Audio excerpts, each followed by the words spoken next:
Buongiorno ragazzi, bentornati sul canale. Volevo parlare un attimo di tutto il decorso del Napoli tra amichevoli e ritiri, perché ieri sera abbiamo giocato l'ultima partita 0-0 con l'Espanyol, dopo una partita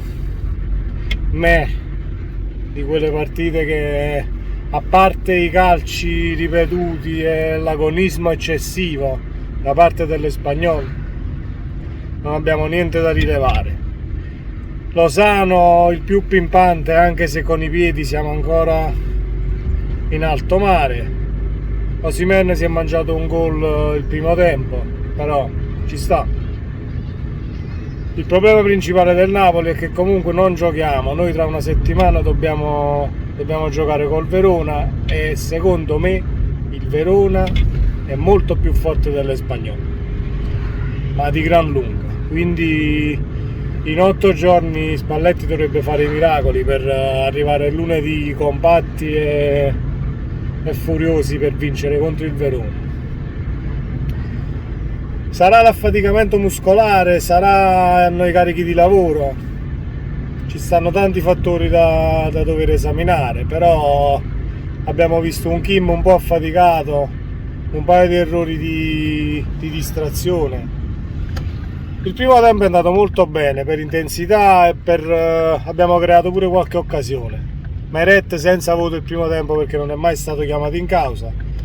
A livello difensivo abbiamo preso solo 2 imbarcate, che dove Contini il secondo tempo ha fatto 2 grandissimi interventi. Però questo Napoli, dopo tutte le amichevoli che ho visto, dall'inizio con la Nuane, poi il Perugia e poi i turchi della squadra di Balotelli, il Mallorca, il Girona e l'Espanyol, perché le ho viste tutte quante le amichevoli estive, presenta sempre lo stesso problema. Se non gioca Kvaratskhelia in avanti abbiamo perso tantissima tecnica e tantissimi piedi buoni. Se non gioca Kvaratskhelia è uno tra Fabian e Zielinski alquanto, ma se non gioca Fabian comunque a livello tecnico nella tre quarti siamo proprio rovinati. E poi Osimhen viene servito, ovviamente se il livello tecnico è basso là avanti Osimhen viene servito sempre tutto storto e sempre spalle alla porta, comunque non abbiamo fatto un'imbucata. È dura, queste partite amichevoli non hanno portato a niente di buono e si dice che il calcio di agosto non deve essere calcolato, ma non è più calcio di agosto perché tra una settimana si deve giocare. Quindi speriamo di essere all'altezza di affrontare il Verona e al limite di fare 3 punti, perché ripeto, lo sto dicendo in tutti i miei video, e questo campionato fino a prima del mondiale bisogna fare quanti più punti possibili, perché il mondiale è l'incognita sia atletica e sia a livello di infortuni. Non lo possiamo mai sapere se ti partono i nazionali e tornano comunque infortunati, quindi bisogna fare bottino pieno, come vorranno fare tutte le squadre d'altronde fino all'inizio del mondiale. Comunque ieri ci è voluto anche il presidente che entrava in campo per far sì e per far vedere all'arbitro che comunque agonismo sì, però ci hanno riempito di calci, soprattutto il primo tempo.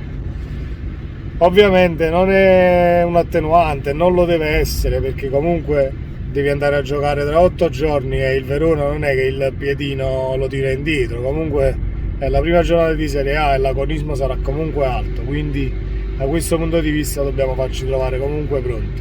Non ci aspetteranno sicuramente col tappeto rosso sulla linea di porta e dicono ok, butta dentro, vinci 2-0 e vai a casa. Nessuno ti regalerà niente da domenica in avanti, quindi dobbiamo anche calcolare questo, senza piangere sul latte versato oppure infortuni che poi possono accadere per agonismo o per scontri di gioco. Il gioco ci sta, lo scontri di gioco ci sono sempre stati e non possiamo appellarci a quello. Comunque il dato è preoccupante soprattutto in attacco. Ieri Kvaratskhelia ha giocato quasi tutta la partita, però poiché ci hanno preso a calci soprattutto a lui e Lobotka è in mezzo al campo, non abbiamo visto il Kvaratskhelia delle amichevoli passate. anche perché non rischiare, secondo me, anche dettato da Spalletti e da ordini dalla panchina, perché non puoi rischiare di farti male prima di cominciare il campionato, ovviamente.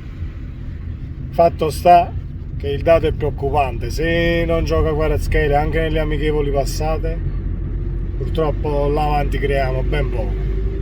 Molto bene i ventenni e i più giovani, anche soprattutto Stigard, che comunque lo vedo, a parte il livello tecnico, il calciatore che non lo so se è forte, se non è forte lo vedremo, però sono tutti quelli che sono entrati dalla panchina, stanno lì per sudarsi il posto e si vede che comunque hanno molta più voglia di fare dei titolari a volte. Sarà un'impressione, però credo che le motivazioni che hanno ragazzi di 20 anni per farsi vedere sono diverse dai titolari che giocano e hanno il posto sicuro, quindi bisognerebbe strigliare un po' i titolari e tenerli sul pezzo, anche perché inizia il campionato e dobbiamo essere competitivi. Speriamo di essere competitivi, ne dubito perché, ripeto, le amichevoli che abbiamo fatto comunque non abbiamo giocato con nessuna squadra di cartello e alla fine non abbiamo dominato nessuna partita, le abbiamo sofferte comunque occasioni contro, sia contro la squadra di Balotelli contro i turchi, sia col Girona, il Mallorca lo stesso, a parte qualche defezione di Meret che abbiamo preso il gol, per amor di Dio, dice ok, purtroppo è successo, è stato un infortunio che è successo sicuramente, però il Napoli non ha fatto niente per ribaltarle o per mettere l'avversario alle corde, quindi questa è la situazione. Io ieri ho visto anche un po' di Premier, ho visto il Bayern che ovviamente i primi 45 minuti stava già 5-0. In Inghilterra e Germania sono proprio avanti, sia di condizione sia di mentalità. In Serie A pure il Napoli è l'unica squadra che siamo arrivati a una settimana dal campionato e ancora dobbiamo vedere come sostituire Mertens e chi mettere in porta. Ci sono altre squadre ancora in Serie A che comunque fanno mercato fino al 31 agosto, però noi dobbiamo uscire da questa mentalità, non voglio dire da provinciali, ma questa mentalità comunque arretrata.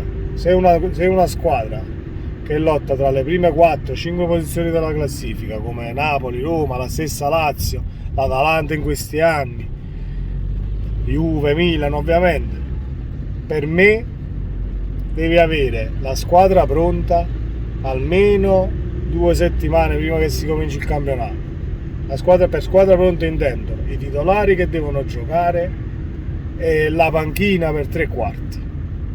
Cioè la rosa deve essere pronta, non puoi dare a un allenatore una squadra per fare il ritiro con una squadra e ti ritrovi a giocare all'inizio del campionato con 3 innesti che non si conoscono nemmeno, non hanno mai giocato insieme. Normale che non fai risultato, che non puoi nemmeno pretendere di fare risultato, che troverai davanti una squadra che gioca a pallone, che è il Verona, che comunque l'anno scorso ha fatto bene, quest'anno non credo che farà peggio dell'anno scorso, quindi sarà una partita dura, speriamo bene per lunedì. Ragazzi, questo era quanto riguarda la partita di ieri sera e il Napoli un po' in generale. Concludo dicendo che siamo a 7 giorni dall'inizio e dobbiamo trovare il portiere. Siamo a 7 giorni dall'inizio e dobbiamo rimpiazzare Mertens. Facciamolo quanto prima, che altrimenti faremo un inizio di campionato veramente a mangiarci le mani. Spalletti lo sa e lo si vede in faccia che lo sa, quindi spero che salga in presidenza e si faccia sentire un po', perché questo è il momento di agire. Questa settimana si deve comprare tutta la gente che si deve mettere in campionato, quindi forza Napoli sempre e speriamo di divertirci domenica con il Verona. Ragazzi, se questo video vi è piaciuto come sempre non dimenticatevi di iscrivervi al canale, attivate la campanella delle notifiche e ci vediamo nel prossimo video. Ciao!